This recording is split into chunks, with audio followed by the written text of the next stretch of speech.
So you made a terrible mistake upgrading your firmware on a Cisco IE 2000 switch. If you're in a reboot loop and you see, where is it? If you see this error stating ucode jeevesfpga.rbf no such file or directory, you have a potential problem on your hands. The good news is it is surprisingly it's easy to fix in principle. It's just an infuriating fix. So this one's already fixed, so I'm not going to go through the entirety of it, but I will show you the commands that I ran to do that. First thing you'll need, and this is where the fix gets very annoying, you will need an SD card. It has to be 2 gigs or less. Yeah. And this is just an ordinary off-the-shelf one that is very, very blurry. Come on, card. Whatever. If you're looking at Cisco stuff, you probably know what an SD card is. But so yes, what you have to do, I'll go over to the switch. You'll have to power off the switch, and this is a little bit of a contortionist exercise. So what you will do, provided I can get this damn phone. Okay, so you'll start pressing this button. What I do is I just keep pressing it. Then the power gets turned on. And I keep pressing this until I come to a prompt called switch.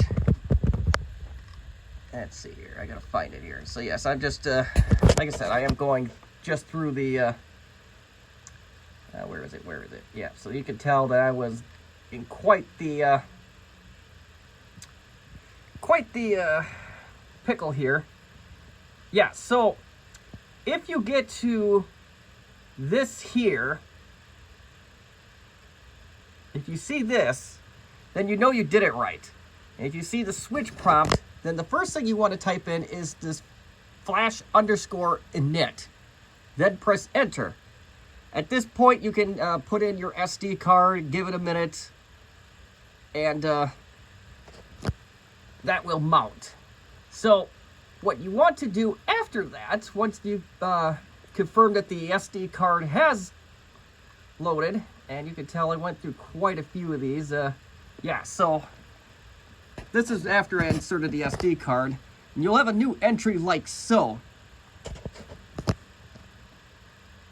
And in this case, I just copied the one file. I already had the bin file on mine, so I didn't copy that again. But I just copied this to the SD card, which has to be formatted FAT or FAT16. And then I run this command here, the copy sdflash jeevesfpga. Then I put that on the flash. And once that gets done, then I do a reset. And then I pull the SD card out. Because if you keep the SD card in there, it's just going to do the same thing. So you want to pull that out once you copy that file. But once you copy that file, it will boot. And then it will go through.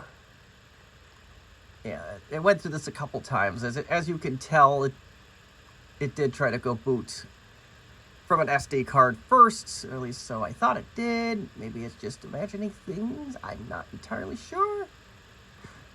Yeah, it tried to do that. So I removed once I removed that,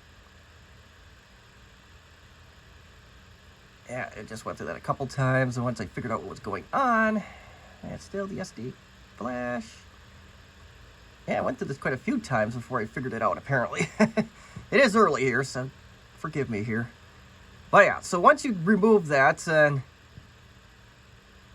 it will load, and then you'll see something like this. You'll see upgrading firmware. If you see this, you should be good to go.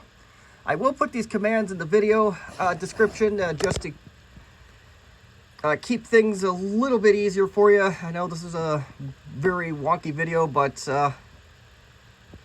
if I don't do this now, I will forget, and then people will be searching for even longer and creating potential frustration. So yeah, that should be it. Thank you for watching. I hope this fixes yours. Have a good one.